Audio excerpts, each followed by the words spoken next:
Hello, hello, hello! Magandang araw! Welcome to my channel. Ako nga pala si Mystico Moreno, or in short, Mismo. At dito sa aking channel, we will manifest love and light sa inyong Tagalog love reading ngayon na mismo. Okay, so ang gagawin natin today ay ang inyong bonus love reading. And the reason why gagawa ko ng bonus love reading is because papasok na ang Aries season. And I'm an Aries. Okay? So, yeah. Sana masagap ko yung energy ninyo at mag-resonate sa inyo. Okay? Habang binabalasa ko tong cards, gusto kong magpasalamat sa lahat ng Earth signs. Itong reading na tayo para sa inyo. Earth signs, Taurus, Capricorn, and Virgo. Thank you po sa lahat ng suporta at patuloy na pagsubaybay sa aking channel. Okay, thank you so much po. Sana patuloy niyo pong supportan at humihingi po ako ng paumanhin at pasensya sa lahat dahil sa technical issue na nangyari dun sa nakaraan kong reading, yung weekly reading ko for March 16 to 22. May mga nag-feedback sa akin na hindi daw maintindihan yung audio, may mga echo, and ayun, so in short, pangit yung audio nung nakaraan. So, pasensya na po. I'm working on it and trying to improve the setup. So, kaya sana supportahan nyo pa rin yung channel ko despite that technical issue na nangyari. And yun, tuloy-tuloy nyo lang pong supportahan yung channel ko para mag-grow siya at mas ma-improve ko pa yung setup.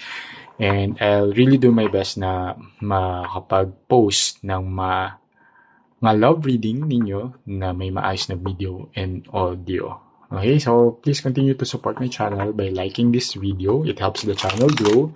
Comment na rin sa baba, lalo na kung mag-resonate itong reading. And for all the newbies sa aking channel, please subscribe na po sa Mystico Moreno YouTube channel. It will really help my channel grow. Okay? Alright, sige, balik na tayo dito. Gusto kong gawin ay...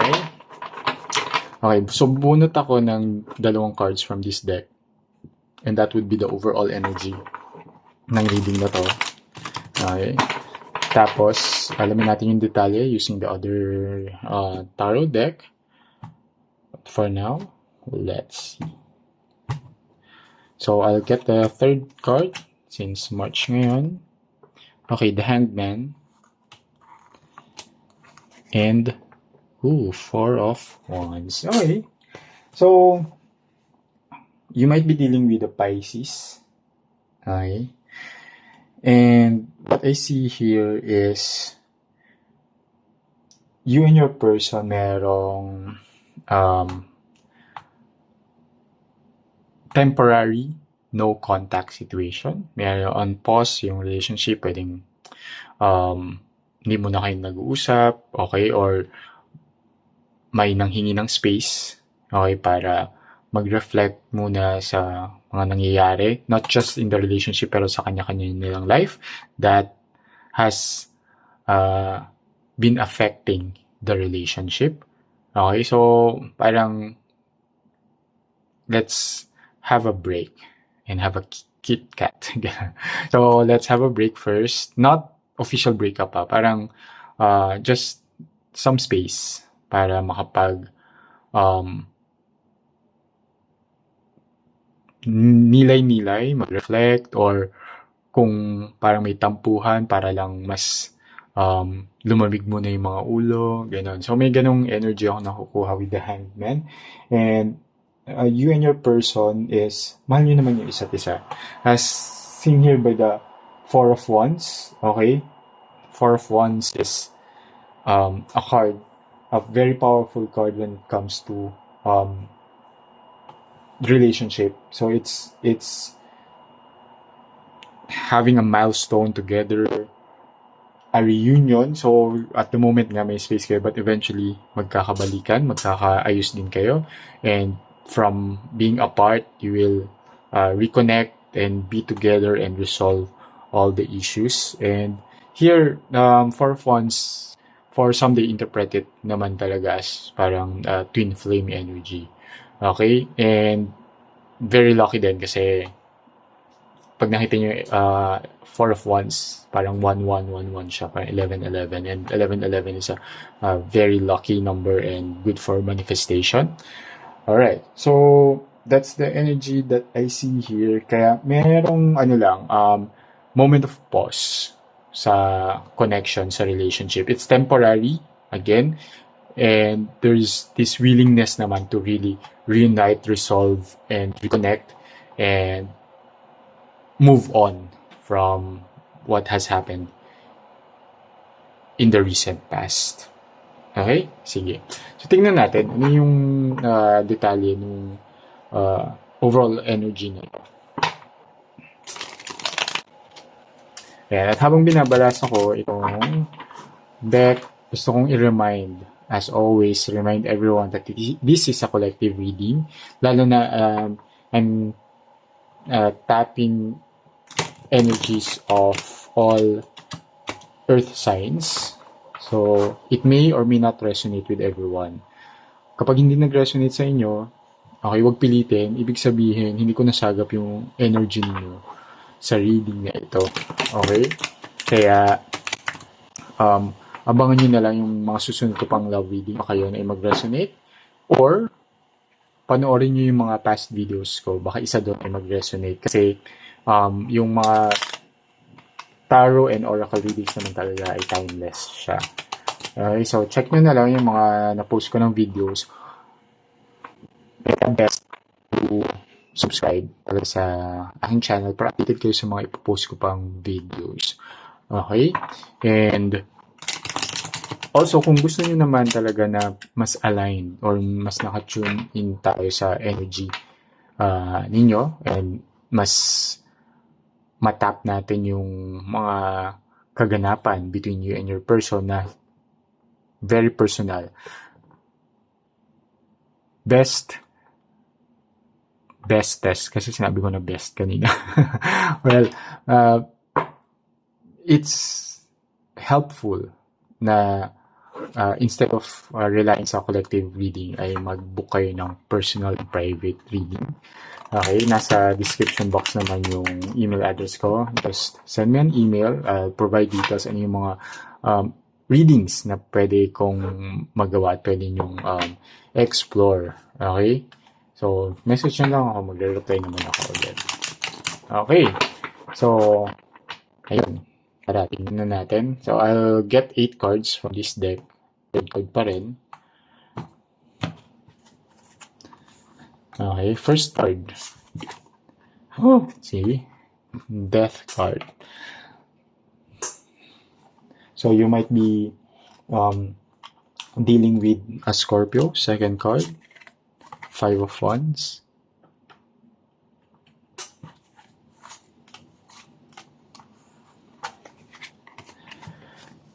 Third card, Knight of Swords. See? The Lovers. You might be dealing with a Gemini as well. Fifth card, the Sun. O, diba? Ganda. Okay, nakikita ko na yung story. Okay, so, you might be dealing with a Leo. Okay, sixth card, King of Swords.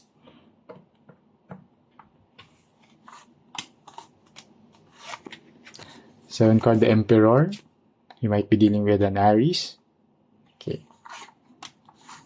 And last card, Eight of Cups. Okay.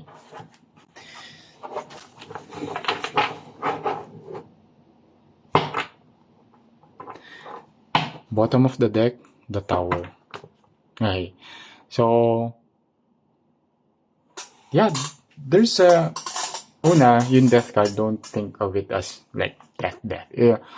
In tarot, death card also symbolizes or represents rebirth or transformation. Okay? So, at the moment nga, diba, sabi dito sa overall energy, there's a space between the two of you. Mayroong temporary separation. Okay? But the goal is, and dahil mahal nyo yung isa't isa, to reunite again. Okay, nakita naman din dito that there's a lover pero dadaanan natin yan. But it started with that, meaning there's a transformation happening. dun sa connection. Yung space na hiningin ng bawat isa helped, okay, to reflect, na makita yung mga pagkakamali, okay, ng bawat isa, or ano ba yung mga naging role or contribution ng bawat isa dun sa naging issue. Okay, and that issue will sort of, I'll just use the word dissolve. Mawawala na siya. It will end, which is also the energy of death card. There's an ending on something, and this ending in your situation is the issue dahil nga eventually there's a resolution happening. Okay? And as shown here nga that sa 5 of Wands is the conflict. So there's an ending of the conflict. So 5 of Wands is a conflict card. Yung may mga tension, mga issues. That's why it help yung space na binigay nyo sa isa't isa, nakatulong siya. Bakit? Dahil namimiss nyo na yung isa't isa, kaya parang, sige, ayusin na natin. But at the same time, aside from namimiss nyo isa't isa, yun nga, mas nalinawan, nagkaroon ng clarity, kasi, di ba, parang nabigyan ng time na pag-isipan yung mga pangyayari at mga kaganapan sa situation or sa whatever issue that you and your person had in the recent past. Okay? And dito si Knight of Swords, there will be yung sense of parang being impulsive. Okay? Na-realize nyo na yung mga actions or yung reason talaga nung nangyari, okay, between you and your person, at aware kayo at alam nyo sa isa't isa naman na nagpadalos-dalos lang kayo. Okay?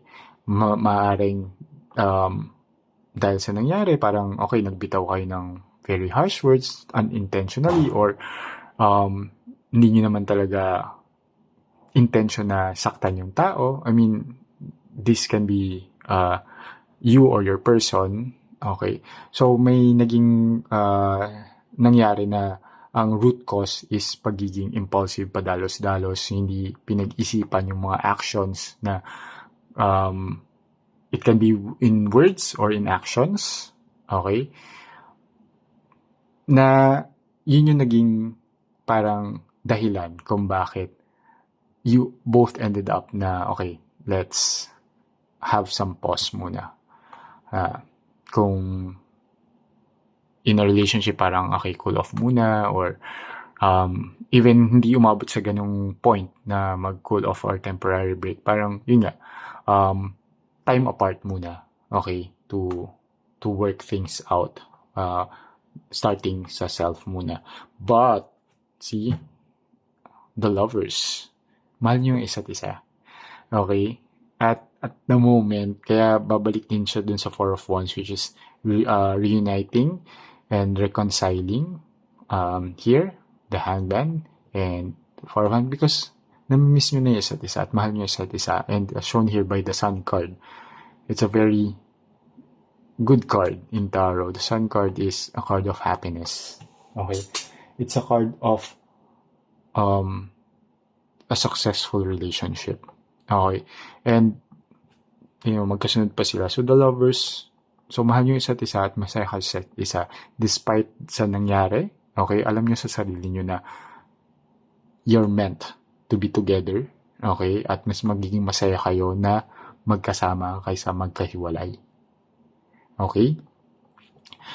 Right. So here, the King of Swords naman is there will be clarity. Mas pag reconcile na kayo, mas magiging open kayo nga dun sa mga nangyari. Ano ba yung nangyari sa isang person, sa isang person. Pag nag-usap na kayo, mas magkakaroon ng clarity.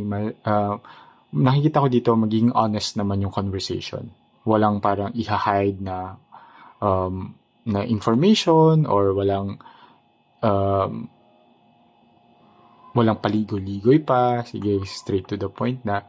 And here with the Emperor card then is pagiging grounded, firm.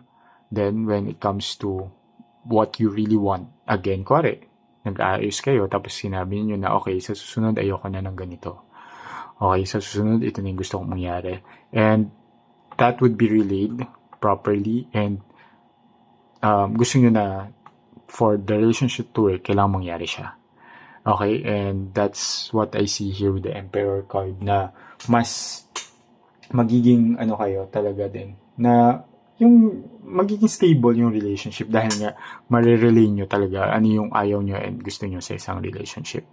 Okay, and as shown here by the Eight of Cups is ilalet go nyo na whatever is yung mga nangyari in the past.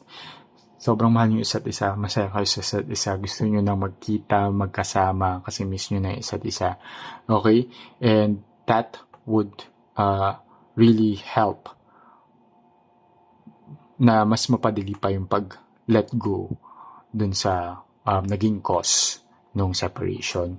And as seen here by the Tower, what you don't see coming and na hindi mo rin naman somehow na-expect is that revelation nga. And then there's a shift. Magkakaroon na ng shift when it comes to the behaviors, sa dynamics ninyong dalawa, lalo na pag nagkaayos kayo at nagkausap kayo. And that shift will, it's a shift. Ang nakita ko dito, yung Tower moment, kasi sudden shift siya. So it's still a possible din naman na hindi ang Tower hindi naman siya lagi na parang shift to a negative. Basta the energy of the Tower is a sudden shift. And ang na-feel ko dito, anchoring it dito sa overall energy is that shift to more stable, more mature, and more open and honest na relationship, na mas mare-resolve na whatever is in the past, hayaan nyo na yun, i-let go nyo na siya. Okay? So, sana nakatulong itong reading na to. At bago ko i-close itong reading, bubunot ako ng isang card from this oracle deck. That would be the advice of the universe para sa inyo with regards to this situation. Okay? So, what would be the card for you? I'll get the third card again. Fern. Okay. Alright. So, si Fern card, okay, is a card of protection. It's a card of need and a card of mystery. But what I see here is ang advice sa universe, that's why it's mystery, is what I get here is wag na kayo magtago pa ng mga information, lalo na pag nagkausap at nagkita kayo and mag-decide kayo na magkaayos. Lay down the cards. Kaya nga sinasabi dito, yung lalo na yung energy ng Emperor kanina, na sabihin nyo na ano yung mga gusto nyo at ayaw nyo moving forward para mas maging stable yung relationship. And you're protected by the universe. Kaya go lang. Alam nyo naman na mahal nyo ang isa't isa. Kaya i-push nyo na yan. Okay? And yun. Basta ang sinasabi lang dito is you really work on it. Tapos na, what's in the past is a learning. And yung learning na yun, idalhin nyo siya sa present relationship para hindi na siya maulit muli. Kasi dito, mahal nyo isa't isa. Diba? The Lovers, the Sun, and the Four of Wands.